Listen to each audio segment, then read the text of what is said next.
Okay, welcome to this week's podcast, Foresting Tomorrow. It's actually, it's the first episode, but technically speaking, it's episode 2. Because the first one, that was a pilot episode. Exactly. That's for, maybe in a year's time, we'll do it like a funny... a bloopers. Something. Yeah. Yeah, but no, welcome to this week's podcast, your weekly podcast on innovations and technology within the forestry sector.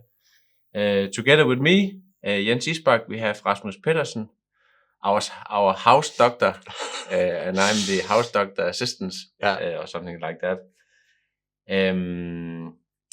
Yes, and I think we have compiled a set of news for this week's episode. Yes. And will the doctor kick off this week's episode? When you say it like that, it reminds me of an episode of Friends where Ross keeps saying he's a doctor, and they keep saying you're not a real doctor. They're actually real doctors. What kind of doctor are you?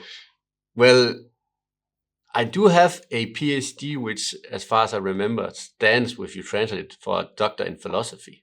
But it's a PhD in tech, of course. Yeah. So more specifically, control theory. But I won't bore you with that because we have some great news. Yes. So I think we should just get started. Yeah, let's do that. So the first news here is actually not that techy to start with, but the United Nations Food and Agriculture Organization has just come with a new report that's named The State of the World's Forest 2024, Forest Sector Innovations Towards a More Sustainable Future. Mm-hmm. The reason it's here is because I think it can highlight some stuff. So first of all, there are some issues primarily because of climate change with the forests today. They name 2 at least, and 2 of those are wildfires, and the others are pests that attack the forests. So what pests do you mean? That's like beetles. I can't the name of the real beetles, but the real beetles. Yeah. But because of this climate change, there's a lot of more drought in places that wasn't that severely hit by that before. And we all know, we have seen all these photos and movies from especially Australia and also the US, where you have these huge wildfires. And actually there's a big one right now in California, close to Los Angeles. But isn't it maybe more or less like constantly burning somewhere? It seems like that. You're right, but it has gotten far worse according to this report. Okay. And of course there are some issues with that. First of all, if you burn a lot of trees, you release a lot of carbon dioxide. But those trees could also have been used for other things that we might get into.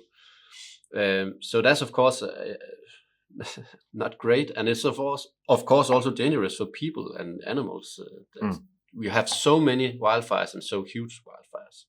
And with the pests, it's the issue is this with when the climate change, it also makes the habitat for other pests that wasn't typically in that area, and the trees are just not they have not evolved to take care of this. So you can have huge areas that are getting completely ruined by these new pests in these areas.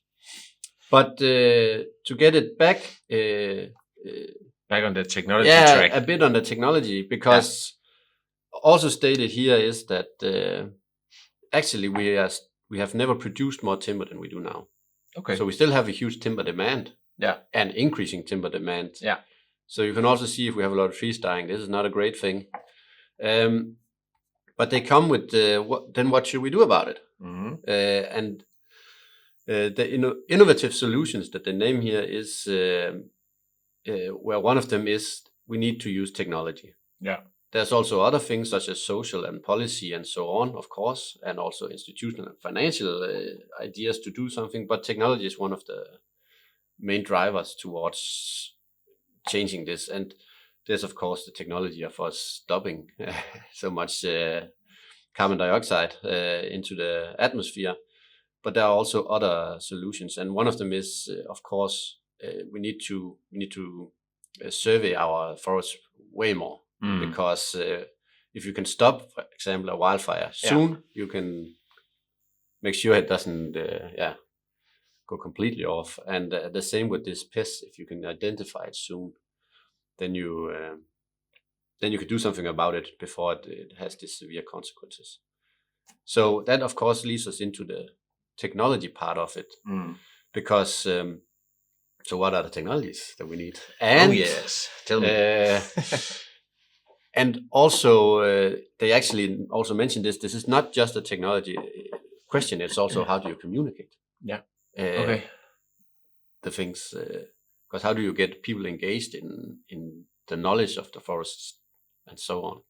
But when you say communicate, do you talk about communicating to people that live around these areas, or is it the way that technology communicates the findings to operators, or It generally is about communicating to everyone involved, or every one of us. But one is, of course, communicating just to the public. But also, if you have, how do you actually create enough knowledge about the forest and then communicate to those people that manage those forests? What is the state of the forest? Yeah. So that would be, how do you communicate through technology in the right way so that you, so it essentially is how do you help people make decisions? Yeah.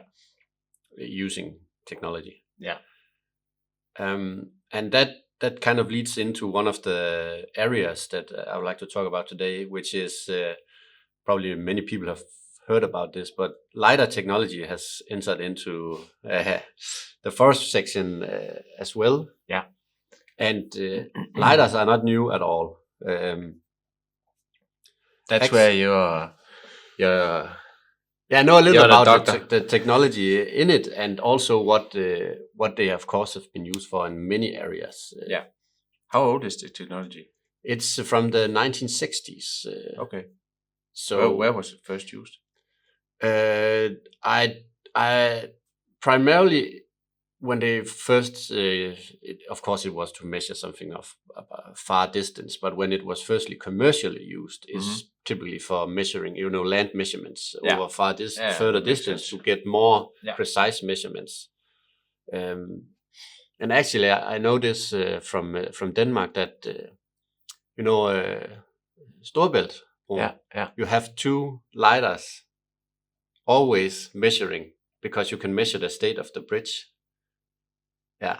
What? And the bridge, the Storebælt is a like hanging bridge. Suspended. Suspended bridge, probably. Something like that. But that moves. Yeah.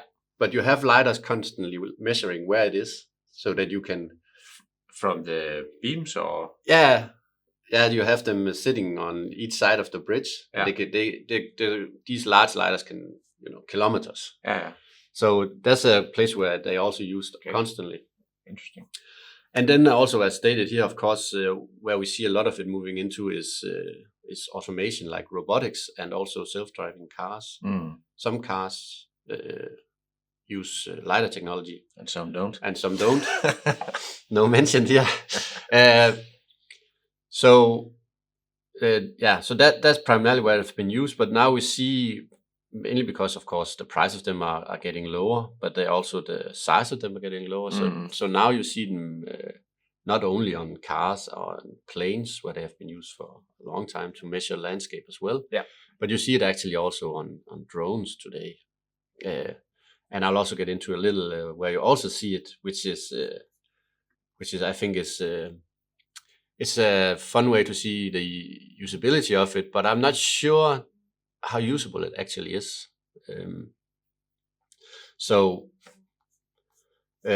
First of all, what you can do now, and what is actually been done in at least Canada and the US, they have manually flown planes where they have LiDARs on and cameras, of course. Yeah. And they fly around large areas constantly to get a great picture of the landscape and the trees, the height, and stuff like that. But they're also evolving to be able to actually identify each tree. So each single tree, and they are saying here it's million of acres, where they do this, and they can also get almost all the data out of a forest just from these flights. Yeah. We also in Denmark do them, Yeah. but we only cover 1/5 of the country each year. Do you remember the resolution of this? As far as I remember, they are 0. That's the number of points are. It's like 1 for each 25 centimeter square. Yeah, that's sounds kind of about the resolution of it. Yeah. And that has increased over the years, which gives us a much more. Well, essentially, get much more data. So get a point cloud, it's called. Yeah, in terms of trees, I mean, it's pretty good. Yeah. And what's also stated here, so what can you actually use this for? But the thing is with trees, if you know the height of the trees, you can tell a lot about them. You have a pretty good idea of what the diameter will be. Yeah. You have a pretty good idea of then what the age will be. And if you have this, then you can begin to, as we also know, find other parameters on the trees, which you can use to, of course, get a measurement of what is the actual stock you have in this area. Yeah. But if you can make these flights often, you can also get a much better view of how is it actually evolving over time. Yeah. But one of the use cases also illustrated here is this Swedish app called Arboreal, which is it's hello tree lovers. Yeah, it's here because I think that when working with large areas of forest, it makes perfect sense that you need to you can't simply have people walking around and doing these measurements. Yeah, the areas are too large and it's just not affordable.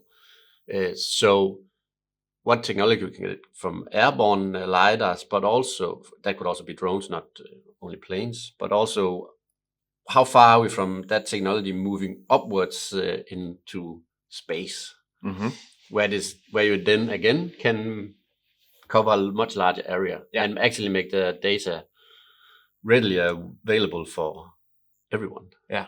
We also talked about that in the pilot episode. But this Arboreal app is actually just your iPhone. So now the iPhone has a lidar. So the Pro versions. Yeah, the Pro versions. And then the idea is that you go into the forest and you measure the diameter and breast height. Yeah. With this, I think if anyone has an iPhone Pro, you have probably tested the measurement app.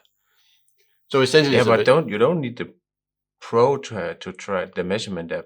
No, okay, it's the only Pro you need. There's the lidar in. Yeah, because I guess it's the IMU that. Yeah, essentially, I think the best of my knowledge is that they use something called SLAM, which is an algorithm for where you can localize and measure at the same time. Yeah. And if the IMU helps you with that, and then you use the camera. Yeah. But those measurements get way more precise if you have a lidar. Yeah. Because then you have a precise distance measurement. Yeah. But now this is going into that people now can manually use this technology to measure each tree. And the thing I find funny in that is that seems counterintuitive to me, given that you like the opposite. Yeah, it's now you still have a manual process of someone going in and measuring. Yeah. And just from an automation point of view, I would like to not have that because I need to cover a large area and then figure out what can I get from that. So it'd be nice to see what are actually the errors between those two systems. And if that is, low, then I can see the idea of that. No, but I mean, also, from some of the experience that we have with our own platform that, I mean, it's nice that you could have, quick sort of reliable stand data that is created automatically. But it's also nice at some point in time just to go out and just validate parts of it. And if that validation is rather quickly done, I mean, which I guess this to some extent is, I don't know. Maybe. Yeah, you still need to, pick up your phone and measure. And it states here that it's almost as precise as manually measuring and faster. But Probably is. I haven't tested. It depends on the operator, I think. Yeah. But and the thing is, I just can't see the gain from that. no. Of course, you have it digitally in the system automatically, so that's nice. Yeah, that's right. But you could also, tap it in. Yeah. But again, back to LiDARs, we also know there's also a Danish company called Logstack where you use the camera and the LiDARs from just an iPad Pro to measure the stacks of timber. And there it makes sense because you need really fairly precise measurements, because now you take the timber from being something that was in the forest to actually be something you sell. So you need some kind of fairly good idea of what are you actually selling. Exactly. So there I can see it makes sense. And also works quite well. We've seen it. It seems like a really nice product. And I like the idea of not using something. You could use something really expensive equipment to do the same. 3D cameras with LiDARs and so on. But here you take an iPad and see how far can I go with technology that is cheap. And to be honest, if you were just to go, let's say 5 years back, you probably need to use that kind of really expensive equipment. But now it's just like easily available. Yeah, and that's in a device for not much. As a technology provider creator point of view, is always an interesting question. When should you innovate, or when should you wait for someone else to innovate? Yep. And in this case, well, someone waited for. They didn't wait. They did something before this, but Apple innovated so much that you didn't have to. Yeah. So that's Well, in our terms, it's called the technical depth if you do too much yourself, but it's hard to know exactly what to do. It's extremely hard. Yeah. But that was a bit on LiDAR technology and how it's entering into the field of forestry, and it's becoming more and more, a thing. And it's definitely not the last time we talk about LiDARs. No, definitely not. So we use kind of the output from these things both in Sweden and in Denmark for measuring heights of trees, and then we can use that to say something about all the other parameters. Yeah. So that's how we use it, but you can have much more information if you take in the entire point cloud. But again, how much do you actually want to do? Exactly. Yeah.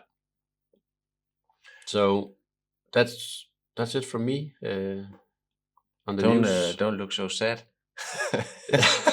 I'm looking so much forward to your yes, but news. This is actually not that. Yeah, I mean, it's also something that I think it's gaining in popularity, and it's called CLT. Do you know what that stands for? I think I have heard this before. Cross-laminated timber. Yeah. I'll give you a heads up what that is. And the main thing, at least for me, in order to look into this for this week's episode, is primarily the aesthetics in it. And also, that's primarily it. So I wanted to use that as a gateway into talking about this CLT. Yeah. So cross-laminated timber consists of layers of wooden planks stacked crosswise and bonded together, which result in an increased strength and stability. So that's what it is. This engineered wood product offers a structural rigidity that rivals steel and concrete, which also delivering superior thermal performance. And I can say for a fact, because we visited Kirkby, which is the owner of Lego, a couple of weeks back, and their new headquarters, they have it consists of two buildings. So one is like concrete and steel and glass. The old version. Yes. Yeah. And then the new version, I have some pictures here. You can see it's made of wood, and we'll get into exactly how this is constructed later on. Mm. But I mean, the it was just so nice to be in. I mean, the what's it called? Acoustic. The acoustics. And of course also the visual. I mean, it was extremely pleasant to be in. It was well temperated.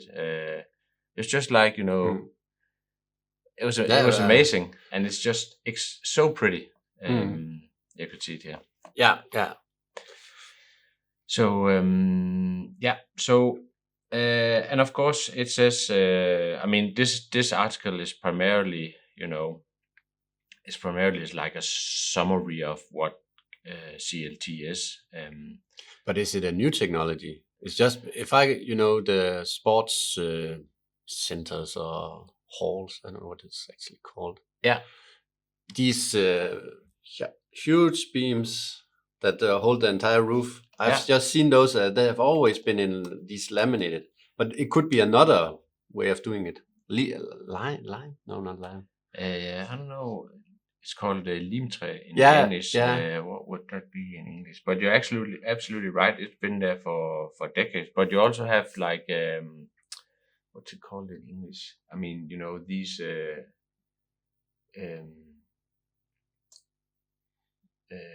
cross-laminated plates where you were able to do funny stuff with when you were kids. Yeah, exactly. That's exactly the same. Yeah. But the good thing about it, or the interesting thing here, is that you of course make it much thicker and much stronger. And of course, the good thing about this that it of course stores a lot of CO2, which it says here, making CLT a greener alternative can reduce buildings' carbon footprint by up to 30%. Yeah. Of course, there's a lot of considerations that you need to account for in terms of, you know, providing these numbers, because there's also the construction aspects and the transportation and all that kind of stuff that adds up. Yeah. But of course, you know, looking solely at tree as the main sort of source compared to concrete is of course a really nice thing. Yeah. So energy efficiency and waste reduction. It also says it offers excellent thermal performance, reducing the need for additional insulation. Buildings made from CLT are more energy efficient, with studies showing up to 25% less energy consumption compared to conventional structures. Okay. Yep. And then construction using CLT also minimize on-site waste. And that's of course because they do this prefabricated. Yeah. It's like, you know, when they come with these concrete sections. Yeah, exactly. It's just the same. Yeah. It's quite amazing. Yeah, it makes sense. I remember I saw a video once where they constructed like a normal house. I think it was raised in like 2 days. Yeah, and I'm just wondering the time. I think we're good. Okay, cool. Yeah. So, but so here you see a very large building. It's called Brook Commons Tallwood House. It's an 18-story building. Okay. Yeah, and then I was thinking, you know, how are they actually doing this? And this I discovered here. It's a tall wood construction, I think it's called. Yeah. Where you have it, you know, primarily built out of wood. There's also a lot of hybrid constructions. But it's a tall wood construction, and that's actually the same sort of way that Kirkby's head office is created. Yeah, I didn't know that they could build them. 18 stories is a lot. I've heard about 5 or 6 or something like that. But 18's that's huge. But then it made me think, what is actually the tallest building? And you know that then I googled that, and let's see if I can find it. Where is it? So the tallest timber building. No, wood construction. Yeah. And I mean, I don't know if you have sort of thought of it, but if you were to think of construction that might be, really high in wood, what would you think? Well, coming from Denmark, I know about this tower on Zealand. I can't remember the name of it, but that would be what pops into my mind. Built of wood. What's that tower? I can't remember the name. This that goes around. The new one. Yeah, that's actually not of wood. That's of steel. Oh, okay, but it's just wooden planks. Yeah, okay. Exactly. But it's actually antennas. Like old. Yeah. There's the highest one. It's Mühlacher radio transmitter in German. Yeah. And it's 190 meters high, but it doesn't exist anymore. Okay. Actually, a lot of these antennas were in Germany, and they were removed in, let's say, a time slot between 40 and 45. Yeah, bombed away. Yeah, exactly. That makes sense. So the highest construction that I could actually find, where you could live in, is actually this, what was it? Brook Towers, Brook Commons Tall Wood House, which is 18 storage. Okay. And it's, where do we have it? Let me just find it. Brook.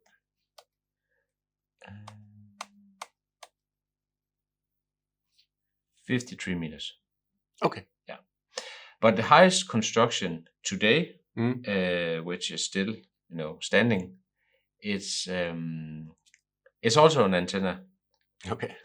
And now I'll show you a picture of it. It's called the Gleiwise Radio Tower. And where's it placed? It's also Germany, or? No, it's actually in Poland. Okay. But you could, if you could tell me what it looks like. It looks like the Eiffel Tower. Exactly. Yeah. And it's also called the, what was it?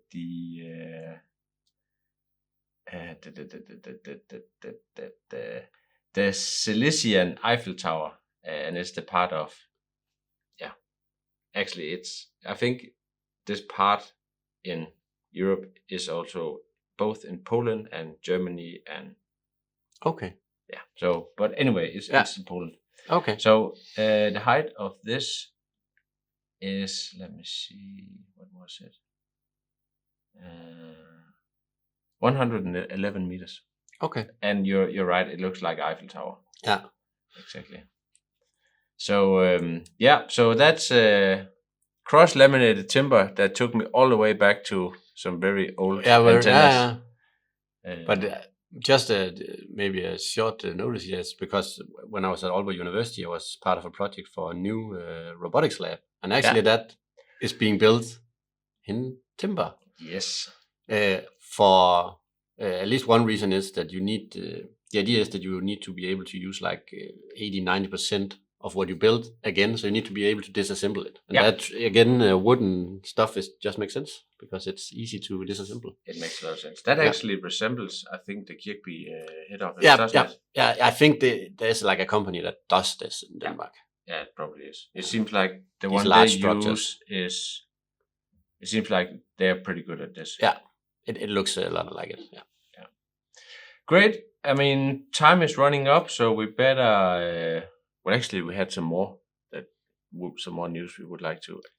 We're here for another episode. Exactly. I think we need to. We have definitely not nailed the format and duration of this. Oh no, that'll be like episode 10 or something like maybe 100. Yeah, no, but episode 10 that would be a good aim, I think. Yeah. So let's say goodbye for now. Yeah. And then we'll catch each other in the next week. Next week's episode. Yeah. Looking forward to it. Take care. Yeah. Bye. Bye.